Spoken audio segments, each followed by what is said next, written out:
real estate to Zone 5. So what you're finding is Northwest and Southwest Atlanta are not getting larger. They are not losing people. Now, what do we need to do? We need another zone in Southwest Atlanta. Southwest Atlanta is too large. No one is disputing. The problem is, if we buy the structure tomorrow, we don't have the people to put in the structure because we're so short of officers. But you know what? I have a mayor who came in, and my first meeting with her as a mayor, I'm asking her for close to $50 million. And she didn't blink. But what she looked at me and she said is, I will affect the pay increase that you're asking for to make the Atlanta Police Department competitive in hiring. I will do this, but I'm only going to do this if I can execute on this. I will not make an empty promise. And I had more respect for that woman than I probably ever had for someone who I sat across the table doing business with. And she and her team pulled together a business plan, so in 4 years, what we will see is the largest pay increase in the city of Atlanta Police Department.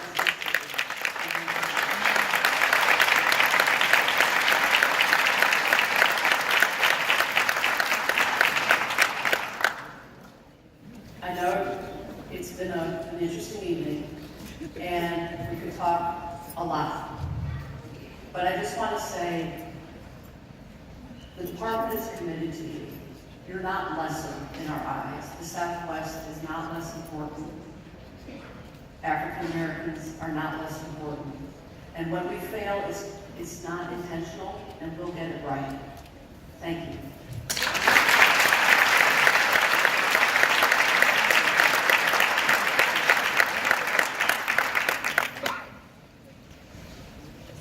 Thank you, Chief Shields, and also our District Attorney, Paul Howard, who came to my office a few weeks ago so that we could talk about this tragedy and talk about ways that we can work together to make sure that this does not happen in our city. And what I will say to you is what I shared with the family on yesterday. I shared with many of you all the tragic killing of my nephew. Although not at the hands of police officers, he was murdered nonetheless. And when I shared with the family the thought, I could not imagine the thought as our family was experiencing that tragedy if we had to think that our city didn't care. So know that we care. And it's not just in what we say, it is in what we do. And as we talked about the police raises, I thought it important that we have officers who be a part of our force who are not fatigued, who are not resentful for policing our communities, who aren't having to work 3 and 4 jobs just to make ends meet. Officers who can't afford to live in our city so they can't understand the communities that they are policing. So there were many things that went into making that raise a reality, but at the end of the day, it really is so that we can have a world-class police force, because when my nephew was killed, who did we call? We called our police department. And while the young men who murdered him are now in jail, wasting away what we do know, that the work we do on behalf of this city is so people like me don't have to get up and talk about things like this. So that is what our One Atlanta is all about. It is about creating an equitable, an affordable, and a resilient city. And it is so that our communities will be better than we found them. So with that, I am going to move to the Q&A section.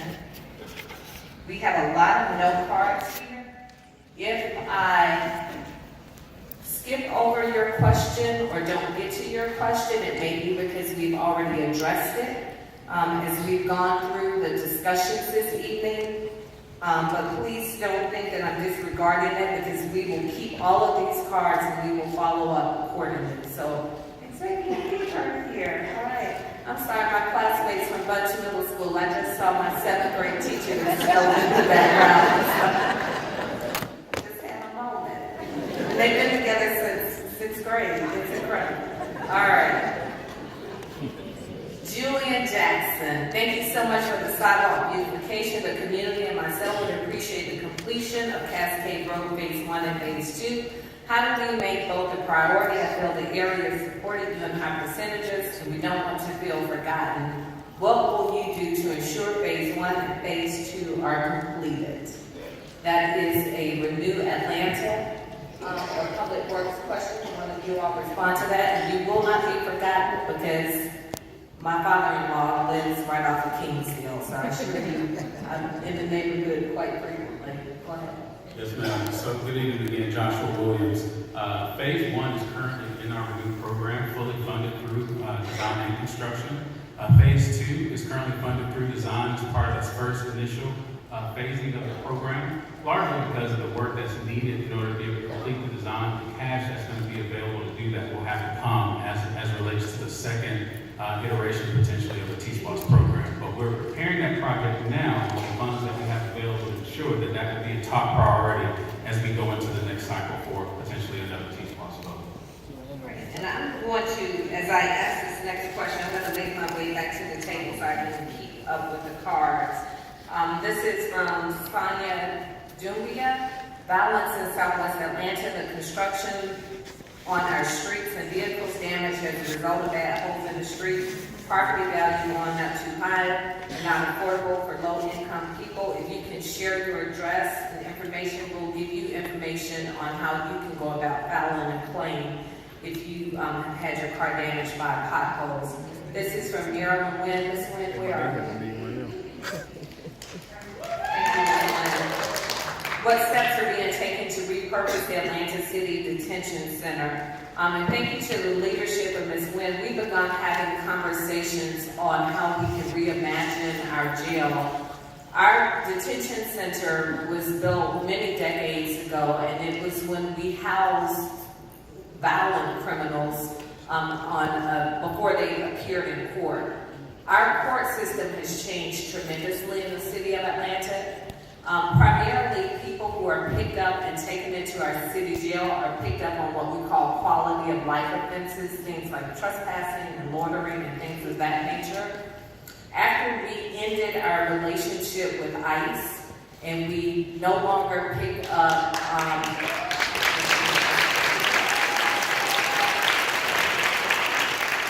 no longer allow ICE detainees to be held in our jail, and we eliminated cash bail bonds in the city of Atlanta. And what that means is if you are stopped, say, for a traffic violation, if you were arrested, if you had $200, you would get out in a couple of hours. If you were poor, you might stay for 3 months. So no longer do you stay in our jail because you're poor.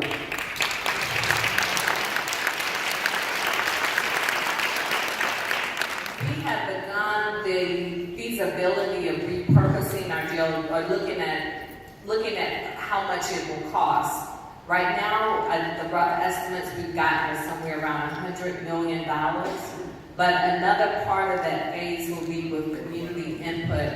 Once we get the logistics figured out in terms of what it will take to actually repurpose our jail, we will continue to work with our community partners led by Ms. Wynn, and then determine what becomes of our jail. There have been recommendations from transitional housing to 24-hour daycare to job training to all of the above, so we'll keep you posted on that.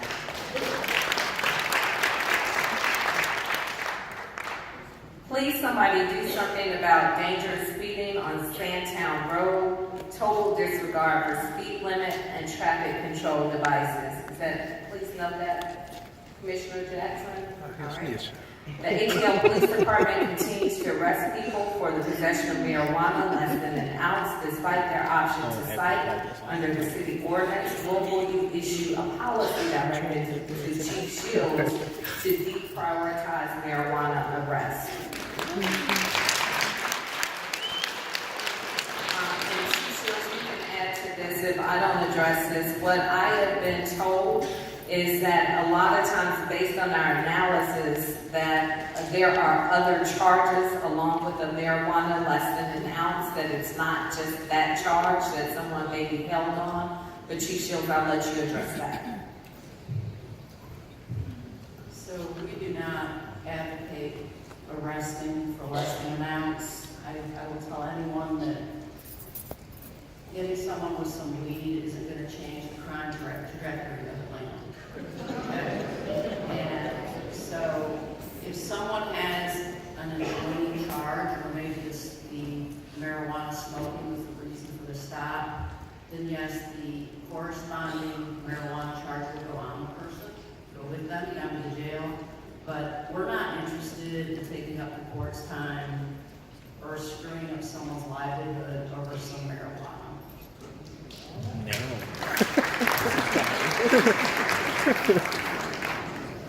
I can't read all of this, but it says do something about the Club on Childers and Campbellton Road, drugs and prostitution. Do we have an update on that? If not, we'll get an update. The business on Campbellton Road, driving illegal actions. There are several senior complexes in the Campbellton Road area. They are not safe. We need senior advocates in City Hall. All right, thank you. Suggestion. Entrance and exiting from, not sure what this is a big problem. Drug activities, high crime. I'm sorry, somebody's going to have to read that one for me. I'll go ahead to the next one. Buckhead Council Neighbors, which is being aided by some city council members, is pushing an agenda and suggesting that bail reform and criminal justice reform are responsible for fighting crime, like car break-ins, the rhetoric is steeped in racism and disregard for the poor. Much of their info is also false. How do you respond to the needless call for more punitive system when we already have more people in the state under correctional control than anywhere else in the world? And what I will say is that crime in the city of Atlanta was down last year. We eliminated cash bail bonds in the first quarter of last year, and we had a 2% reduction in crime. So if anybody tells you otherwise, then they are not being truthful.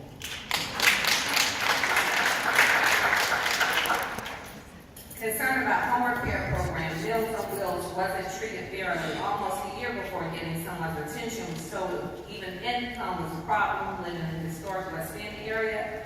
Would funding be available for other programs? What are those programs? We can make sure that we refer you to some additional service providers. Why do Atlanta citizens so easy to blame the mayor and city council representatives for everything? Right, I agree.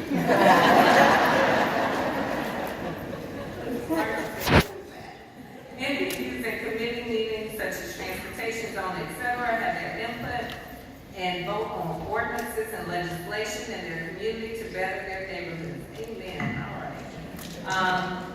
I would like to see some department stores come to Cleveland Avenue. Please, let's get involved. Are there any updates that we have on the from the Southwest business community? All right. Why must I have to put my bulk waste out after 7 p.m. rather than 24 hours before scheduled pickup? Should be allowed to set them out during the day. Commissioner Jackson? Yes, ma'am. And effective April 1st, you will be able to, at least one business day prior to the service that you're requesting. I am concerned about Georgia taking over the airport. Me too. We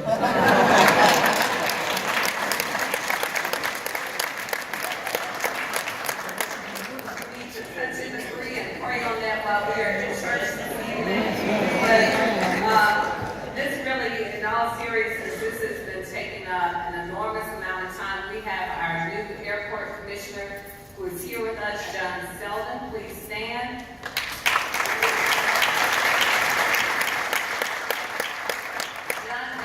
John and our Commissioner for Procurement, David Wilson, is here as well. David, raise your hand.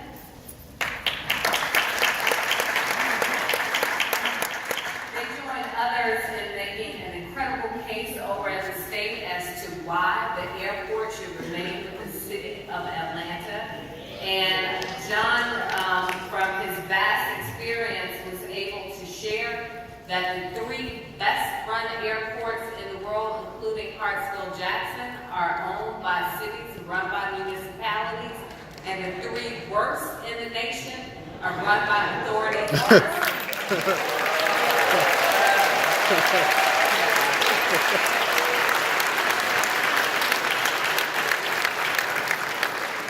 Our talks continue with the state, and what I share with the state is that we will not go away quietly.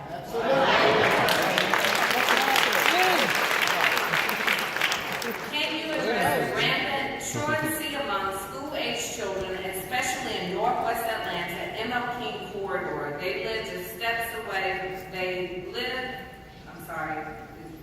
They're in the parks all day and not in school daily. We do have truant officers that go out, and we have had a better working relationship with the ATFs over the last year and a half. So as that is obviously a problem area, we will redouble our efforts and get a handle on it. What economic and empowerment opportunities are available to individuals who are challenged with earnings that may diminish their present income? I would say definitely Workforce Atlanta has training programs that are available, and they're also, and West Atlanta supported Westside Works, which is another training program that guarantees you a job after you complete their program. And we are also partnering with the help of the Atlanta Committee for Progress and many leading corporations in the city of Atlanta to create a workforce training program will be launched soon in conjunction with Atlanta Technical College.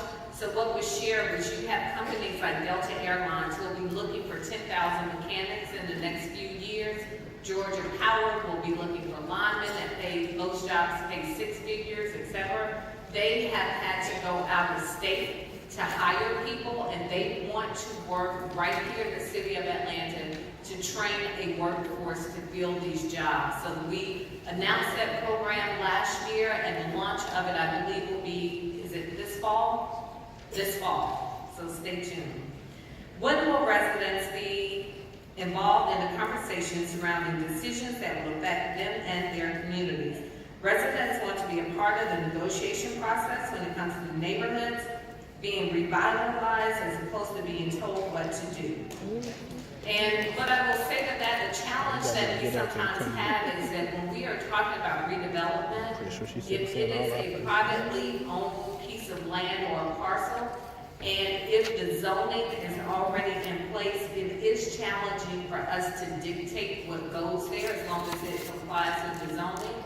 But what we've been doing through Invest Atlanta with our Chief Housing Officer is finding ways that we can make sure that to the extent that we can influence the process and even work with our partners to buy up vacant land in the city of Atlanta for affordable housing, we will continue to do that. But I just encourage you to be a part of your MPU process as well, so you can know and have say so as to what's coming into your communities, because quite often you will have a vote and a voice on that. Where are community police? What is the correct number or email? What are future beautification? Well, I'll start with that. Community policing. What is community policing, and what's the correct phone number and email for that? Community policing is engaging in outreach with the community in non-traditional police ways. Visiting seniors, helping them if they're concerned about going out and do, if they live in a home as opposed to a high-rise. How can we assist you in making sure your home is safe, secure? It's working with children. It's having our officers go out with their horses and the dogs, and dropping by schools. It's taking away that authoritarian presence that's so strongly associated with law enforcement, and making, most importantly, kids trust cops. What are future beautification plans for Southwest Atlanta? Will those plans be incorporated to designs that can decrease crime? Well, we need all of Cascade Road paved. What are the square holes cut into the newly paved areas of the street? And can I get a printout in the MPUI projects? So phase 2, we talked about our potholes. Last year we built around 25 about 2,500. Already we have filled 18,000 potholes since last year. We're kicking off phase 2, and it is focusing on beautifying our communities and our public spaces. So you'll start to see change with that. And I don't know if Joshua or Commissioner, if you can speak to Cascade Road. So as I mentioned before, Cascade is certainly part of our Renew Atlanta bond program. And as part of that phase 1 is going to provide both design and construction along that phase 1 portion. The design for the second phase is also included in our program, and we'll be teeing that up for future investment, specifically regarding the construction of our future T-SPLOST effort. We're currently working through a cash flow analysis to determine that, and the challenge is we've got to make sure that we align that with the amount of money that we'll be receiving from our T-SPLOST effort. We're right about 2 years in terms of that collection, and as we do that, we'll come back to City Council, present a formal plan that articulates specifically the time frame for those projects to be completed. We just don't know at this time until we do that cash flow analysis. Yes, sir. All right, moved here from up north 16 years ago. Why does it take so long to complete items in the comprehensive development plan in Southwest Atlanta, i.e. proper full surfacing, paving, Hamilton Road and Cascade Road in its entirety, and not poor quality patching? Also, the city loses much revenue when traffic violations such as speeding and reckless driving go uncited. Otherwise, I still love Atlanta. Commissioner King, do you want to speak to the comprehensive development plan? Well, I don't, the speed of time it takes to do plans is a product of the need to involve everyone in that work. There's a comprehensive plan for the city, and then there's a smaller area plan for neighborhoods, and even down to individual streets. So I think the best thing to do is stop by the studio and take a look at all that work. Shared Games, I'm concerned with the amount of trash and tires being left in my neighborhood and community. It doesn't make any sense at all. ML King and the Adamsville community is horrible. When I travel outside my community, it's so clean, it's as if you can eat off the ground. I feel City of Atlanta Sanitation Department would do a much better job.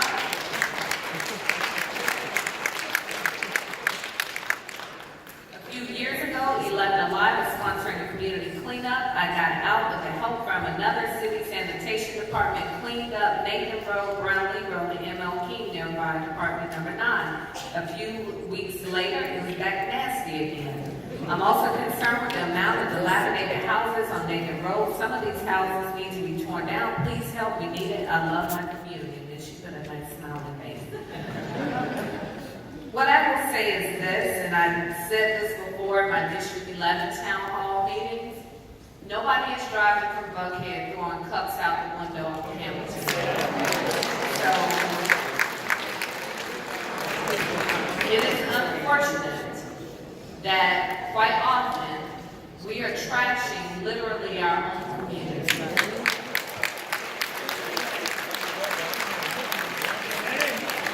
With that being said, with the help and leadership of Chief Labatt, we will bring out a crew to help with any neighborhood cleanup that is organized. We don't have the capacity to just roam around our streets daily and look for sites, but if you call it in to 311, tell us where the trash is, we will send someone to clean it out. But most importantly, we just have to lean in, especially on our young people, to care about where they live as well.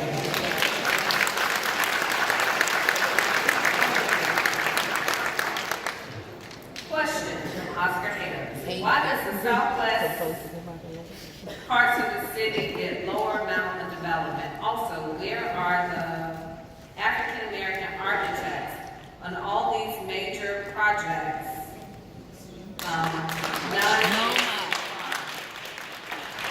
David, you want to speak to the procurement process? And while David makes his way up, I can tell you, Mr. Harris, as we worked on the redevelopment of the Gulch project, we are requiring 38% minority participation, minority and women participation, and 10% minority and women equity ownership. On the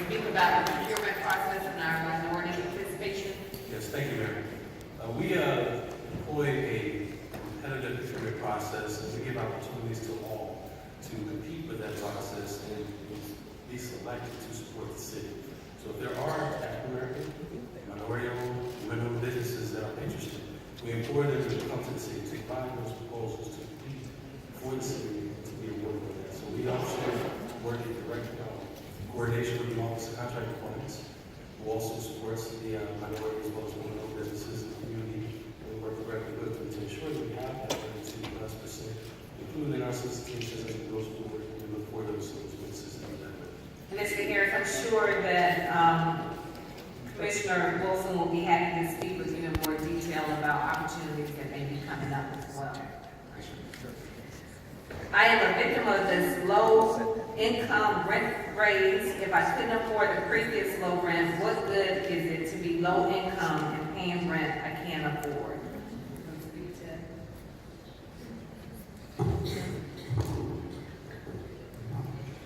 You're absolutely right. So what I would say is that I would love to meet with you after this meeting to get a little bit more information about your situation and currently where you're staying, whether or not you're receiving voucher assistance, and be able to work with you through that process. And this is along the same lines, and I'm sure you'll need to speak with this person as well. What would be considered as low-income housing when you go to apply? There's a problem due to credit and making 2.5 times the rent. I lost a Section 8 voucher due to paperwork needed from Stand Up Georgia and was not able to obtain it in a timely manner. So we'll allow you to speak with them outside.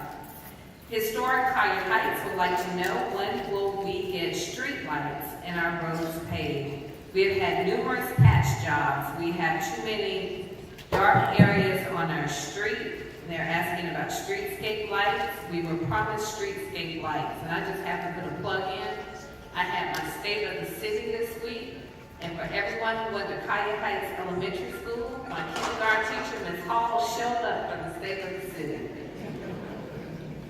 You all don't remember Ms. Hall? Oh, yes. All right. Can anybody speak to streetscape lights? All right. Streetscape lights, Mayor, we can actually contact our office to have us come and assess the location to actually take a look at installing the street lights.